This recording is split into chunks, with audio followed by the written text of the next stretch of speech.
Did you ever go to a speech where a rabbi was seriously on his game? Every joke, every story, amazing. His chidushim are insightful, unbelievable. You kind of take a look at the person sitting next to you like, this is the best speech I've ever been to in my whole life. And then the rabbi keeps going on. And I just want to end with, and one last point, and if I could just explain this with one last story. And as he goes longer and longer and longer and longer and longer, you kind of feel like, oh, I wish he just would have ended at that high point. You know what I felt like that? I felt like that this week's parasha. Hashem has like the most amazing setup.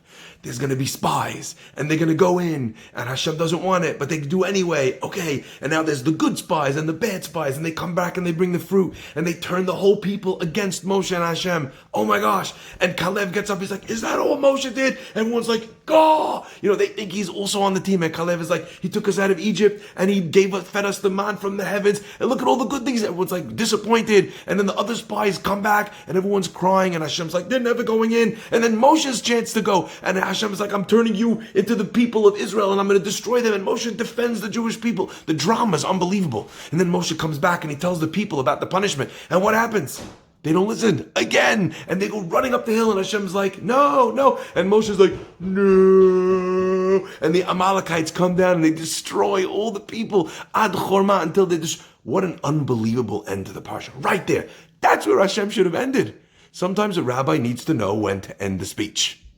Sometimes God, you think, what is he doing? Right here, what a perfect cliffhanger. You know, he'll get you next week.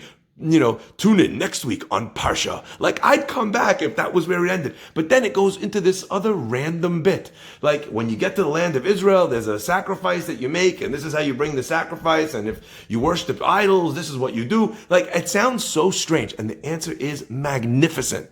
But to get the answer, we need to go somewhere else. In Yirmiyahu, in chapter 32, the Pasuk tells us, with Nebuchadnezzar surrounding the city of Yerushalayim, everything is about to be destroyed. The Jewish people have lost this battle already. Nebuzaradan, his chief executioner and head general, is there. They're ready to kill people. They're sharpening the swords. They can smell and hear the horses. I mean, it's like at this epic moment of the destruction. It's so terrible. It's so fraught with fear and anxiety and worry, and everyone's going crazy. And at that moment, Hashem says to Yirmiyah, he's like, Yirmiyah. And Yirmiyah's like, yes. And he's like, someone's going to come to you and they want to sell you a field. Buy the field. Right? And Yirmiyah's like, buy the field. This is like the worst real estate advice ever. It's about to be destroyed. Why am I going to buy a field now? Right? But then there's a knock at the door, and actually the person that God said was going to come, Hanamel, turns up, and Yirmiyahu realizes it's a prophecy.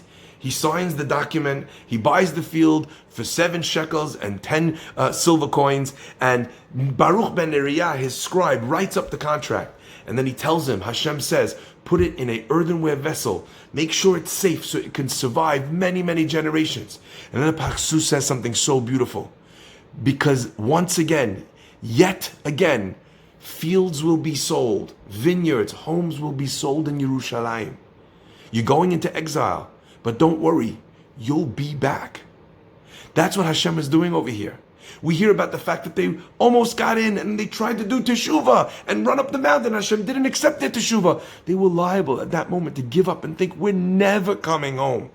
Hashem says, hold on, I have some mitzvahs for you right now. I need to tell you about them right now. So when you get to the land of Israel, when you go to the land that I'm going to give you, unbelievable. When you go to that land, you know what's going to happen? You're going to have this mitzvah and that mitzvah and that, but it's a foregone conclusion. You are going home, just not yet.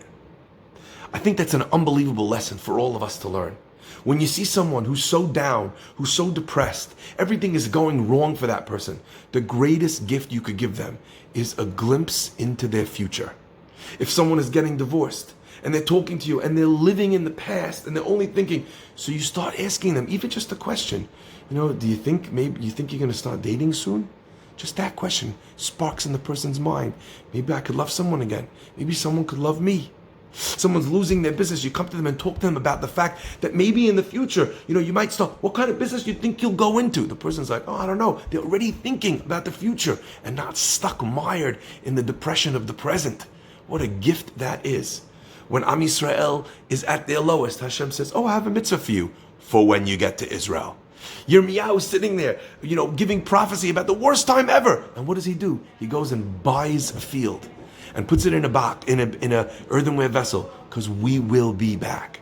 Each and every one of us have the opportunity to give this incredible gift to those around us and to help them see a future that they can believe in as well. Shavua Tov.